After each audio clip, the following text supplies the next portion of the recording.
السلام علیکم، آپ دیکھ رہے ہیں کی نیوز ایچ ڈی۔ میں ہوں حارث علی شاہ گیلانی۔ چلتے ہیں آج کی اہم خبروں کی طرف۔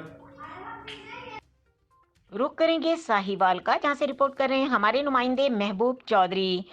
طیب محمود بلوچ، سیکرٹری جنرل جماعت اسلامی ضلع ساہیوال۔ پی ٹی آئی کے اقتدار کا سورج مایوسی بے بسی کے ساتھ غروب ہو رہا ہے۔ خیبر پختونخوا سے پی ٹی آئی کے زوال کا آغاز ہو گیا۔ تبدیلی جہاں سے لائی گئی وہیں پر واپس جا رہی ہے۔ کے پی بلدیاتی الیکشن کے اگلے مرحلے میں پی ٹی آئی کا صفایا ہو جائے گا۔ حکومت کے نامہ اعمال میں ناکامیوں کے علاوہ کچھ نہیں، ڈالروں کے عوض ملک کی خود مختاری آئی ایم ایف کو سونپ دی گئی۔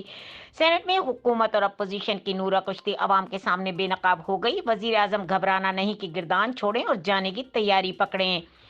عوام نے سابقہ اور موجودہ حکمران پارٹیوں کو پوری طرح آزما لیا۔ جماعت اسلامی کی جدوجہد عوام کی ترقی اور خوشحالی کے لیے ہے۔ ملک معاشی سیاسی دہشت گردی کی لپیٹ میں ہے۔ معاشی ترقی کی حکومتی نعرے جھوٹ پر مبنی ہیں۔ حکمرانوں کی معاشی پالیسی ہاتھ پھیلاؤ کشکول اٹھاؤ کی ہے۔ آئی ایم ایف سے $1 ارب لینے کے بعد حکمران خوشی سے پاگل ہو گئے ہیں۔